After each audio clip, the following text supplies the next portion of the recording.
त्या किसान सभेचे राष्ट्रीय अध्यक्ष राहिलेले क्रांतिसिंह नाना पाटील यांचा वारसा वैचारिक घेऊन आम्ही काम करतो. आणि मी आज तुम्हाला सगळ्यांना याच्यासाठी आठवण करून देतो. ते क्रांतिसिंह नाना पाटील आमच्या राष्ट्रीय अध्यक्ष होते, पण ते क्रांतिसिंह नाना पाटील ह्याच महिन्याच्या कालखंडामध्ये आंबेगावच्या शेजारचं गाव म्हाळुंगे पडवळ इथं एक दिवस मुक्कामी आले होते. आपले तालुक्यातले जे पहिले विरोधी आमदार होते त्यावेळेचे, त्यांच्या घरी म्हणजे आवटे ही सीमा त्यांच्या तिथे त्यांनी एक मुक्काम केला होता. तो सगळा संदर्भ आहे. आणि म्हणून क्रांतिसिंह नाना पाटील असतील, आमच्या गोदूताई परुळेकर असतील, प्रभाकर संसगिरी असतील आणि आमचे शंकर विठू केंद्रे असतील, ह्या सगळ्यांच्या विचारांनी आमची चळवळ चालवते. किसान सभा त्यातून काम करते. आणि आपण सगळ्यांनी 3-4 वर्षात पाहिले की डॉक्टर अजित नवले, आमदार जीवा पांडू गावित ह्या सगळ्यांच्या नेतृत्वाखाली आमची किसान सभा मोठमोठे लॉंग मार्च करून फडणवीस साहेब मुख्यमंत्री असताना एक अत्यंत मोठा लॉंग मार्च चालला आणि मुख्यमंत्री फडणवीस साहेबांना शेतकऱ्यांची कर्जमाफी करावी लागली. हे सगळं आपल्याला माहिती.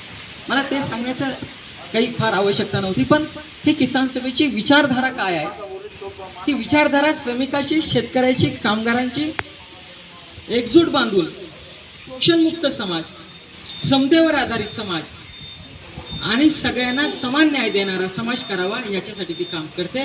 आणि जर स्वातंत्र्याच्या कालखंडात पाहिलं तर हिचे राष्ट्रीय अध्यक्ष होते स्वामी सहजानंद सरस्वती आणि पंडित जवाहरलाल नेहरू यांनी 1923 साली आमच्या किसान सभेच्या राष्ट्रीय अधिवेशनाला संबोधित केले.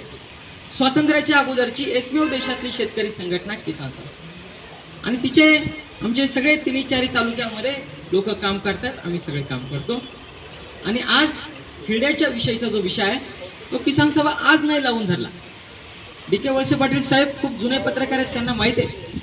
आमचे ॲडव्होकेट नाथा शिंगाडे, शंकर विठू केंद्रे यांनी खूप मोठा संघर्ष केलाय. 14-14 दिवस जेल भोगलेत. हा सगळा इतिहास आहे. आज आम्ही काही मंडळी परत सगळी किसान सभा म्हणून काम करतोय. खेड्याच्या नुकसान भरपाईचा जो मुद्दा आम्ही 3-4 वर्ष लावून धरलाय, ते अत्यंत अभ्यासाच्या कसोटीवर अत्यंत महत्त्वाचा मुद्दा आहे. आणि तो याच्यासाठी आहे की आपल्या भागातल्या शेतकऱ्यांना जर एकदा हिरड्याची नुकसान भरपाई मिळाली तर त्याच्यानंतर त्याचा अधिकृत धोरण ठरून या पुढच्या काळात क्लायमेट चेंजचा परिणाम होऊन आपल्या भागातल्या शेतकऱ्यांना हिरड्याच्या नुकसान भरपाईचा वेळोवेळी फायदा होईल. आजपर्यंत हिरड्याला नुकसान भरपाई कधीही मिळालेली नाही, ती मिळण्याचा मार्ग मोकळा. आणि ह्या सगळ्या आंदोलनातून मी त्याच्यात आता काही जात नाही, राजूनी सांगितलं, त्याच्यामुळे हे सगळं आंदोलन आम्ही 7 दिवस उपोषण केलं. काही त्रास होतो काय, तो सगळा भाग सोडा, तो ठीक आहे. हे आंदोलकांचं ते नवीन नाही आमच्यासाठी. पण मी आपल्याला, आपण सगळेजण ह्या तालुक्यातले विविध पक्षाचे नेते आलात, मी आपल्याला विनंती याच्यासाठी करण्यासाठी खरं म्हणजे उभा राहिलो की पक्षीय मतभेद, राजकीय मतभेद, कधी कधी काहींचे व्यक्तिगत असतात, हे सगळं एका बाजूला असतं. परंतु समाजहित आणि जनतेची आपण सगळ्या ह्या जनतेच्या प्रश्नांवर सातत्याने एकत्रित येणं आवश्यक असतं. ते प्रश्न काही तात्कालिक प्रश्न असतात, काही धोरणात्मक असतात. आज आपण ज्या प्रश्नावर एकत्रित आलोय तो तात्कालिक प्रश्न नाहीये, तो धोरणात्मक प्रश्न आहे. आणि माझी तालुक्यातल्या आपल्या सगळ्या नेत्यांना विनंती आहे की आपण आपल्या तालुक्यातला, तो पूर्व भाग असेल, पश्चिम भाग असेल, आपण धोरणात्मक प्रश्नांवर ह्याही पुढच्या काळामध्ये राजकीय वैचारिक मतभेद बाजूला ठेवत एकत्रित येऊयात, संवाद ठेवूयात. कोण छोटा आहे, कुणाची ताकद किती आहे, कुणाची मोठी, याच्यापेक्षा वाद संवाद, आपली भारताची परंपरा वाद संवादाची आहे. आपण संवाद ठेवूयात आणि ह्या तालुक्याला अजून चांगलं पुढे घेऊन जाण्यासाठी ज्यांनी ज्यांनी मेहनत घेतली त्या सगळ्यांचं स्मरण करत, त्या सगळ्यांना सल्यूट करत, अजूनही काही जे प्रश्न असतील, धोरणात्मक असतील, तात्कालिक असतील, त्याच्यातून मार्ग काढण्याचा सगळेजण प्रयत्न करूयात. ह्या आंदोलनाला सगळ्या पक्षांच्या, म्हणजे काही पक्ष अपवाद असतील त्यांचं मी काही उल्लेख, परंतु ज्यांनी ज्यांनी पाठिंबा दिला, मी आता परत नावं घेत नाही, राजूने सांगितलं, त्या सगळ्यांचं किसान सभेचा जिल्हा अध्यक्ष म्हणून, प्रत्यक्ष एक उपोषणकर्ता म्हणून आम्ही त्यांचं आभार व्यक्त करतो. आणि आता विवेकदादांनी जी सूचना केली तिचं स्वागत करतो.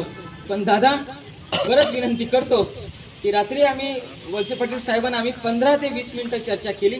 खूप चांगली चर्चा झाली, खूपच चांगली झाली. त्यांनी सांगितलं आणि त्यांनी सुद्धा आमचा हा हट्ट मान्य केला की चालेल, तुम्ही उपोषण सोडताय, गावागावातली आंदोलनं जरा थांबवा, हेही तुम्ही मान्य केलंय.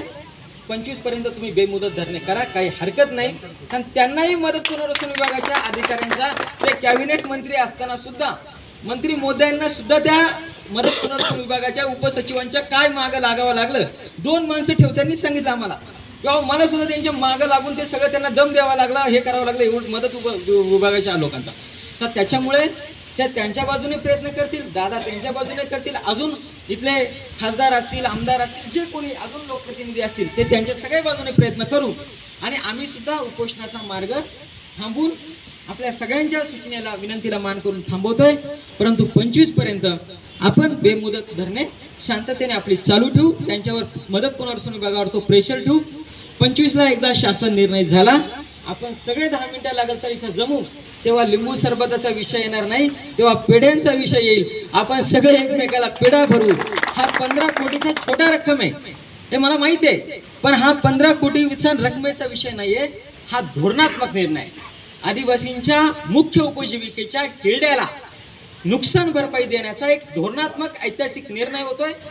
त्याचं आपण पेढे खाऊन एकमेकाला स्वागत करूयात. आणि याच्या पुढच्या काळात सुद्धा एकत्रितपणाने काही धोरणात्मक आणि तात्कालिक प्रश्नांवर एकत्रितरित्या काम करू, संवाद ठेवू, मतभेद टाळू. व्यक्तिगत आमच्या बाजूने आम्ही ते कधी होत नाही, किसान सभेच्या बाजूने ते सगळं करूयात. आणि परत एकदा तुम्हा सगळ्यांचं खूप खूप धन्यवाद व्यक्त करतो. आमच्या एवढ्याशा छोट्या उपोषणाला आमच्या तालुक्यातले एवढे मोठे नेते आलेत, हेच पाहून मला सुद्धा फार हे आलंय. तुम्हा सगळ्यांचं खूप खूप धन्यवाद. आणि या ठिकाणी धन्यवाद.